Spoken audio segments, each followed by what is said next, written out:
안녕하십니까. 김연경TV의 김연경입니다. 지난 한 주 동안 잘 지내셨습니까? 오늘은 진짜 가뭄의 단비가 내렸습니다. 특히 전라도 쪽은 작년부터 해서 계속 가뭄이 들어서 제한급수도 하고 그랬다고 하는데, 이번 단비가 농사도 짓고 전라도 주민들에게 해결이 될 수 있는 큰 도움이 됐으면 하는 마음입니다. 음, 네. 오늘은 저희가 금사면 삼신당 관련된 얘기를 좀 일단 할 거고요. 그리고 두 번째는 상백리. 우리가 이제 상백리 쪽에 있는 그 습지들을 어떻게 활용할 것인가에 대한 얘기들을 좀 해볼까 하는데요. 어, 오늘도 많이 기대해 주십시오. 준비는 좀 못했지만 점점 나아지지 않겠습니까? 네. 삼신당은 아시는 분들은 아시겠지만 그 선왕, 그다음에 용왕, 그다음에 산신 이 세 신을에게 제사를 지는 굿당이에요. 그래서 예전에 전설에 의하면 이 마을에 큰 병거가 있었는데 어느 날 꿈에 노인네들 찾아가면은 도움이 될 것이다 하는 것들이 있어서 이제 찾아가서 실제로 가봤더니 그 노인네들이 세 명이 있어서 도움을 요청해서 문제가 해결이 됐다. 이런 얘기들이 있었고, 실제로 삼신당 굿당 행사는 엄청 지역에서는 큰 행사였던 것으로 알려져 있습니다. 그래서 굿만 했던 게 아니라 줄타기라든지 고창이라든지, 고창이 정확하게는 뭔지는 모르겠지만 고창이라든지 이런 기록에는 그렇게 나와 있습니다. 민속놀이를 일주일간 행사를 진행했었다고 하거든요.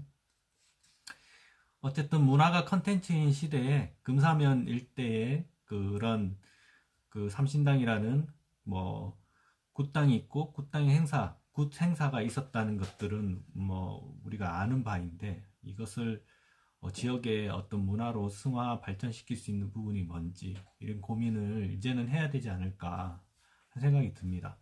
앞서서도 재차 강조는 드렸지만 금사면에 오일장을 복원하겠다는 흐름들도 있었고, 실제로 그 굿당 행사 때, 굿 행사 때 내려오던 전통 음악들, 악들이 단절이 돼서 그것을 복원하겠다 하는 지역 주민들의 노력들도 있습니다. 거기에다가 매번 강조하는 금사면의 어떤 술천성 유래와 관련된 이 복원 사업이 연결이 되면 실은 금사면 일대에 큰 문화적 요소들이 형성이 되지 않을까 하는 생각이 듭니다. 그 인근의 천설이라든지 탐낭리섬, 그리고 양촌 절여지 같은 게 연결이 되면 남한강을 놓고 양쪽 진영에 어쨌든 파사성도 있죠. 그런 문화적 큰 하나의 큰 문화적 어떤 컨텐츠들이 마련될 수 있는 좋은 여건이 아닌가 하는 생각이 듭니다. 더구나 우리가 삼신당은 사실은 잘 가지가 않는데, 평소에는 여간길 코스이기도 하고 금사면 금강 걷기 팀이 이제 만든 걷기 길이기도 합니다. 그래서 걷는 사람들은 그곳을 이제 지나갈 수 있도록 되어 있고, 금강 걷기 팀들이 그 인근 길을 요청을 해서 개선을 했다고 어제 얘기 들었거든요. 그래서 길이 상당히 잘 닦여 있고, 삼신당 일대에는. 그래서 걷기로는 새로운 명소가 될 수도 있겠다 생각이 들고, 일출도 엄청 멋집니다. 그래서 그 천양루라고 하는 삼신당 앞에 있는 정자에서 그 뒷길로 이렇게 내려가면 이어지는 그 길이 이제 그런 걷기 길이거든요. 근데 그 밑에 이제 내려다 보이는 또 하나의 명소가 있습니다. 그 은행나무인데요. 전설에 의하면 무학대사가 지팡이를 꽂아서 이제 그것이 자라가지고 된 은행나무가 있거든요. 그 남한강을 내려다 보이는 위치에 있는데 엄청 멋집니다. 예. 근데 여주 관련된 그 은행나무와 관련된 검색을 해보니까 전혀 사진이 안 나오더라고요. 그래서 제가 이번에 사진 찍어서 블로그에 올리긴 했는데, 그런 전체적인 요소들이 어우러져서 금사면의 어떤 새로운 문화 컨텐츠가 만들어지고 관광의 어떤 형태가 만들어지면 좋지 않겠나 하는 생각이 듭니다. 어저께 건강걷기 모임에 제가 참여하면서 그 벚꽃들이 이제 삼신당 앞에 벚꽃들이 활짝 폈더라고요. 거기는 다 이제 왕벚꽃, 일본 사쿠라가 아닌 왕벚꽃, 빨간색 느낌이 나는 왕벚꽃들이라 더 느낌이 좋았습니다. 오늘 비가 와가지고 이게 어떻게 됐는지는 모르겠지만 더 늦기 전에 한번 가보시는 것도 좋지 않을까 생각이 듭니다. 오늘 두서없이 얘기했는데요.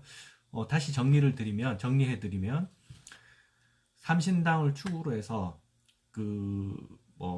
지역 주민들이 그 삼신당 굿에 사용됐던 악을 복원하는 사업도 했었고, 그리고 5일장 복원하는 일들 계획도 있었던 것으로 알고 있습니다. 그리고 술천성과 관련된 문화 컨텐츠도, 역사적인 컨텐츠도 있지 않습니까? 그래서 이게 인근에 있는 파사성, 이포보, 그리고 담낭리섬, 그리고 그 양천조류지, 그리고 양천조류지와 이 담낭리섬 사이에 있는 캠핑장, 차박 캠핑장 같은 것들이 다 어우러져서 여주의 어떤 새로운 관광지로서의 개발이 좀 되지 않을까 하는 생각이 듭니다. 거기에 천설이 막국수라든지 그리고 금사면에 5일장이 복원이 되면 금사면에도 맛집들이 있기도 하지만 또 더 많이 생기지 않을까 하는 생각도 들고요. 그래서 삼신당에 대한 김연경 TV의 김연경이 한번 생각을 해봤습니다. 두 번째로는 여주 지역에서도 여러 이제 습지나 생태적으로 가치가 있는 지역이 있는데요. 상백리 쪽을 한번 우리가 살펴봤으면 좋겠습니다. 여기가 지도에 보시면 여기 우리가 알고 있는 부철습지고, 여기가 개신리 마을에 열애 입상이 있는 석굴사라는 절입니다. 그래서 여기 건너편이 이 부철습지라고 하는 지역인데요. 사실은 상당히 커가지고 이게 다 돌아보지도 못했습니다. 저도 특히 이쪽 지역, 이쪽 지역은 아직 못 가본 미개척 지역인데, 저 개인적으로는 요렇게 연결, 그리고 주로는 요렇게 다리 뒤로 해가지고 이렇게 치고 들어가기도 하거든요. 보통 저는 이렇게 많이 들어가는데 이 전체 습지 가치가 너무 좋습니다. 그래서 여기 뒤에 산도 있는데 이 산과 이 습지를 연결해서 우리가 할 수 있는 것들이 많이 있지 않을까. 전망대 같은 것도 세워도 좋을 것 같고, 그 외에 이제 상백리, 요 지점은 양화천 하류 지역입니다. 그리고 부철습지는 복하천 하류. 그래서 여기가 마을 사계절 축제로 유명한 상백일리이고요. 그리고 여기 강변이 찬우물 나루터, 예전 나루터가 있었던 곳이라고 이제 얘기도 하시는데, 요 양화천 하류 지역에 있는 이 습지, 여긴 다 안 보이긴 하는데 이 습지가 전체도 상당히 생태적 가치가 높은 곳입니다. 그래서 여기랑 여기 여간길로 이렇게 이어지는 공간인데요. 이렇게 쭉 통틀어서 우리가 생태 관광의 어떤 형태로 한번 활용을 해보면 어떨까. 개발이라는 표현이 사실은 마땅하지는 않으니까요.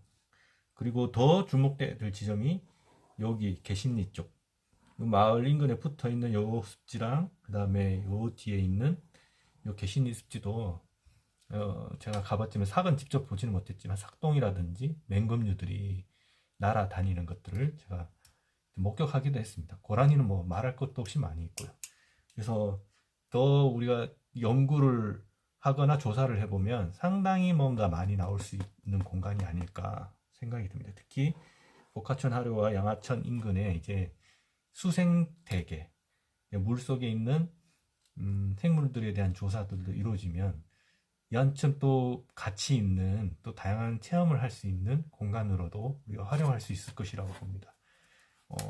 특히 이제 상백리 같은 경우는 사계절 마을 축제를 하는 곳이잖아요. 그래서 그 축제와 마을에서만 국한되지 않고 이 인근 습지를 연결하는 어떤 프로그램들이 만들어진다면 더 큰 시너지 효과들이 낼 수 있을 것이고, 사계절 이렇게 잡목들이라든지 이런 것들이 좀 정비가 되고 나면 많은 사람들이 찾아올 수 있는 좋은 공간으로 활용되지 않을까 하는 생각이 듭니다. 여주가 어쨌든 남한강을 관통하고 있는 지역이잖아요. 남한강이 관통하고 있는 지역이잖아요. 그래서 우리가 그 상수원 보호구역, 뭐 수변구역으로 해서 개발이 되지 못한 것도 사실이지만, 그렇기 때문에 미래 가치적인 여건으로는 여주가 제일 앞서가 있고 준비되어 있는 지역이 아닌가 하는 생각이 듭니다. 그래서 이 300리스트도 우리가 주목해야 된다. 그렇게 말씀드리고 싶습니다. 오늘은 이 두 가지로 하고요. 김연경 TV는 여기까지 하겠습니다. 안녕.